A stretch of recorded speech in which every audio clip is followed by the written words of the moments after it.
Professor Xavier's grief got so out of control that he let a machine almost kill him over and over again, just to feel the pain of losing Magneto one more time.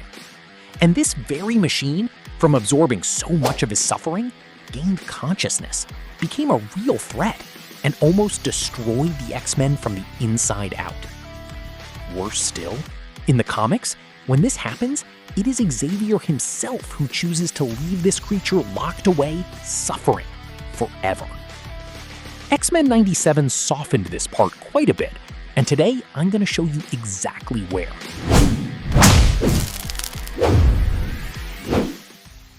We've reached episode 6 of the second season, and you could easily call it X-Men 2000, because it adapts a lot from the 2000s comics. It's an episode focused on Polaris and Professor Xavier, using Magneto as the focal point to develop both of them. The season only has 9 episodes, so we are already past the 60% mark. There are only 3 weeks left. And before anyone calls this filler, it's not. No way. Let's get into the breakdown. The episode begins with Xavier reliving the memories of Magneto's death through the Danger Room, which has the technology to perfectly reproduce exactly what he saw. He uses this as a sort of therapy, trying to figure out how to move forward. The direction here is pure cinema, and Xavier's level of dedication borders on terrifying. He relives the memories wearing the exact same clothes he wore on that day.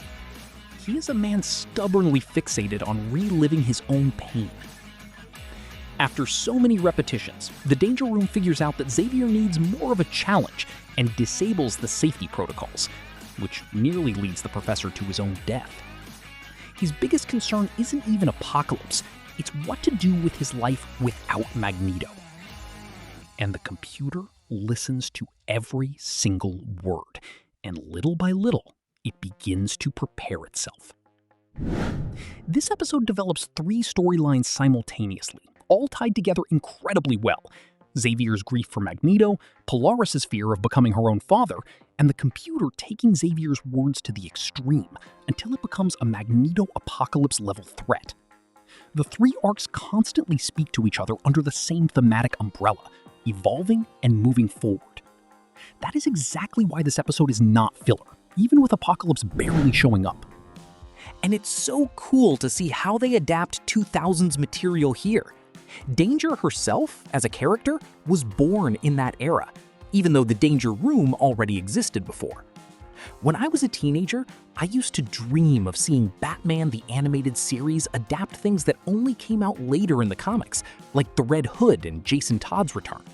That never canonically happened in that universe, but X-Men 97 is doing exactly that, and doing it canonically. For anyone who grew up with the classic cartoon, it is literally a dream come true. And they don't just do it sloppily for the sake of making a reference. The episodes are wonderfully written, featuring gorgeous animation. Meanwhile, X-Factor is on a mission to recover smuggled weapons from William Stryker's followers, a name that really grabs your attention because he is the villain of God Loves, Man Kills, one of the greatest X-Men comic classics of all time, featuring that iconic panel of him pointing at Nightcrawler. Will they ever adapt that entire comic? It's complicated, considering Magneto is already dead in this universe, but never doubt X-Men 97. They already adapted the Genosha genocide, which was incredibly heavy. Stryker appeared in a standalone episode in Season 1, and now he returns with followers, gearing up to fight mutants in the future, spouting that classic rhetoric that humans need to evolve their weapons to compete. Annie, one of his greatest allies in God Loves, Man Kills, also makes an appearance, and the man beside her is a villain we already saw in Episode 2 of the first season. It doesn't seem random at all. Polaris intervenes with some stunning animation, but she loses control of her own powers, compromising the mission. And Stryker's followers, when they are on the verge of dying, open their arms and gladly welcome their aunt. Because in their minds, dying only reinforces the narrative that mutants are evil. It's a sacrifice, in their twisted view, for the greater good. Lorna's explosive temper deeply annoys Val Cooper, the X-Factor coordinator, who is already somewhat afraid of her because she's Magneto's daughter, and suspicious because she used to be an X-Man. The result? Polaris gets fired. In the media, they are already starting to call her the next Magneto, And in Val Cooper's office, there was a Sentinel statue, a symbol of mutant hate, while she commands a team of mutants used to capture other mutants, all in the name of national security. It is pure brainwashing, using good mutants as propaganda to justify hunting down bad mutants, and the X-Factor members themselves either don't realize it or pretend not to notice they are being manipulated. Later, Lorna argues with Alex, making it clear she no longer wants to be used by bureaucrats. She wants to help mutants, not lock them up. And Alex still refuses to see it. Meanwhile, the Xavier mansion has been rebuilt again. Seriously? How do they do it so fast? You blink and it's standing, you blink again and there's a 50-story X-Corp building erected out of nowhere. Xavier has infinite money. The school reopens, but the X-Men are banned from operating in the United States by order of President Kelly. The new batch of students is entirely made up of real mutants from the comics. Special shout out to Yara dos Santos, Shark Girl, who is Brazilian. This whole section is inspired by Grant Morrison's historic X-Men run from the 2000s, and that's why they get new uniforms in this episode. Except it becomes a bit of a reference salad, because the new uniforms come from Morrison's era, but they also mix in a bit of what already existed since the first season. In the concept art, they look beautiful, but in this animation style, not so much. It feels like the characters weren't drawn to wear such baggy clothing. I appreciate the fan service, but I hope they eventually return to the classic 90s uniforms. And the most interesting thing about adapting this Morrison phase is that they will probably adapt the X-Corp era too. My theory, leaning toward the DC side of things, this all feels very reminiscent of Justice League Unlimited, where the founding members rarely appear together, always mixing with fresh blood. I wouldn't be surprised at all if we see an episode like that, mixing the founders with these new mutants who just arrived. Let me know in the comments if you think I'm crazy for having this theory. During one of Xavier's speeches, a Sentinel invades the room, but it's actually a prank by the Professor himself, a warning of what can happen to unprepared mutants. Polaris arrives at the mansion and finds her old room intact, complete with a photo of the original X-Men lineup: Iceman, Beast, Angel, Jean, and Cyclops. It's worth noting that in the classic series, Polaris and Iceman actually dated before breaking up, hence the photo of the two of them together. Her old friends come to greet her in a beautifully written scene. Cyclops teases her by calling her Xavier's teacher's pet, even though he is the biggest teacher's pet of them all, and she fires right back. With Beast, she exchanges literary references that no one else would understand, proving just how smart she is. She is the perfect friend, loyal, supportive, and sharp. Following that, we get a beautiful conversation between Lorna and Xavier, with the Danger Room throwing in another Reed Richards cameo in the middle of the simulation. But what really matters is the dialogue. Xavier understands the mistakes Polaris has made and tells her she is always welcome. And he drops a heavy line. He doesn't feel Magneto in his own mind, but he sees him everywhere. It could be grief, or it could be something else entirely. If you want to understand where everything Danger represents comes from, the mandatory reading is Astonishing X-Men by Joss Whedon. It is literally where this character was born in the comics. The complete edition is available on our Amazon storefront, link pinned in the description and in the pinned comment, and any purchase made there helps the channel. It doesn't just have to be that item. Into collectibles? Scroll down to our YouTube shopping storefront, where we've curated exclusive X-Men Universe items with special pricing for channel followers. The script transitions seamlessly between Xavier and Polaris by using Magneto as the center of everything. She resents her own father because he was never around. It was Xavier who practically raised her, and she sees him almost as a father too, making her a sort of daughter to both of them at the same time. It is a very clever screenwriting move. Xavier makes great points to get her to reflect on her own life and Magneto's legacy, which rhymes directly with his own arc in the episode. And he drops a reveal. He is going with the X-Men to Genosha. As a bonus, Polaris reunites with Forge, who was part of X-Factor back in the 90s series. A mutant falls ill, apparently due to a prank among the students. Though this part gets a bit confusing in the episode, because they are actually adapting a piece of Joss Whedon's comic, where there is no prank at all. it is Danger executing a revenge plot against Xavier. In the comics, there is a very heavy subplot involving a mutant that the show chose not to adapt, which might bother those expecting that moment, as it's quite emotional in the original comic.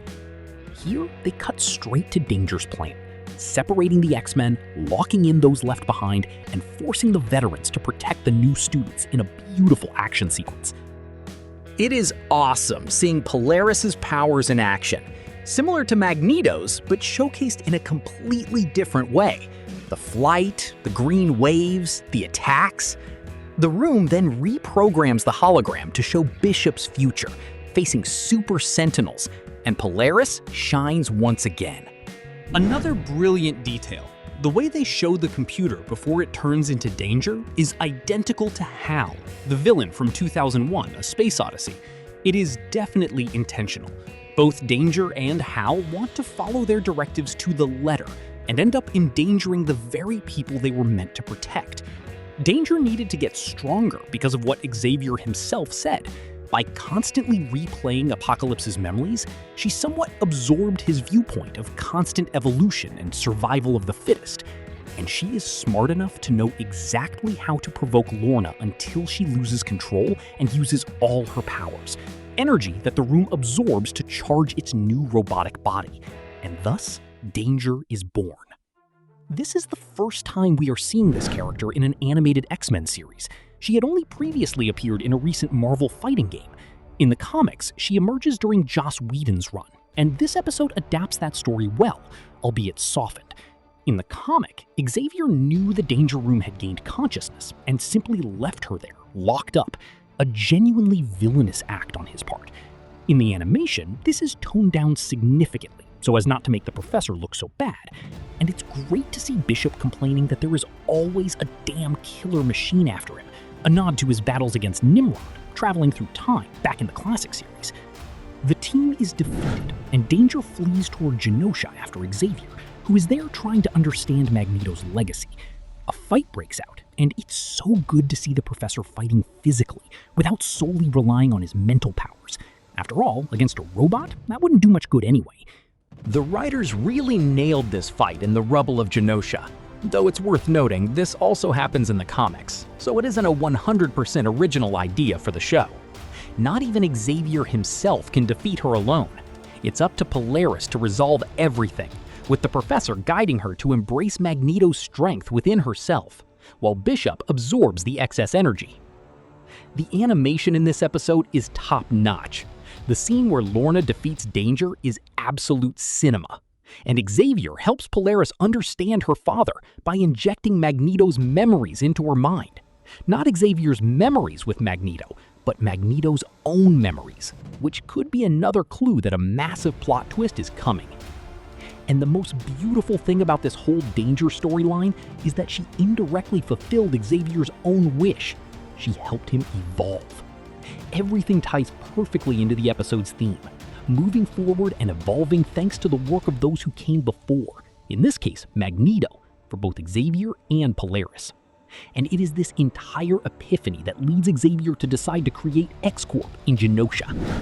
Just one caveat. Aside from the fact that Xavier has unlimited money, how long would it take to build a skyscraper that size in a place like that? Months, at minimum. They can't stay in 1997 forever. It should have already rolled over to 1998 by this point. In the comics, X-Corp also existed, created by Xavier to help mutants around the world during Grant Morrison's run. And here comes that Justice League Unlimited theory again, mixing founders with fresh blood. The rest of the world views X-Corp as mutant militarization, a threat. This might force Xavier to build relationships with countries other than the US, and this theory has been floating around since the beginning of Season 1, when Genosha became a real country. Is the show heading towards adapting something involving Krakoa, or at least using Genosha in its place? We'll see, without making 500 theories that ultimately go nowhere.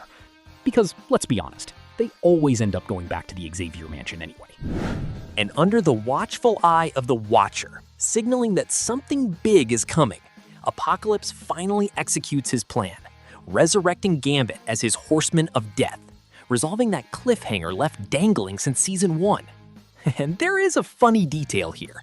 Apocalypse, all by himself, says increase power, and then manually increases his own power. There is no one else there. Who hasn't talked to themselves at the peak of their loneliness with grandiose plans, right? Another really solid episode of X-Men 97. For me, episode 1 remains the weakest of the season, but even so, it's very good by this show's standards. We are past the halfway point, getting close to the end, and despite the excellent technical quality, I feel like the main Apocalypse plotline didn't hit with the same urgency as season 1. They could have reached this Gambit resurrection point around episode 4 or 5 if they really wanted to. Still, I like this slower pace because it makes room to adapt these extra stories from the 2000s like the one we saw today. It almost feels like a classic episode formula from the original series. Now I want to hear from you guys.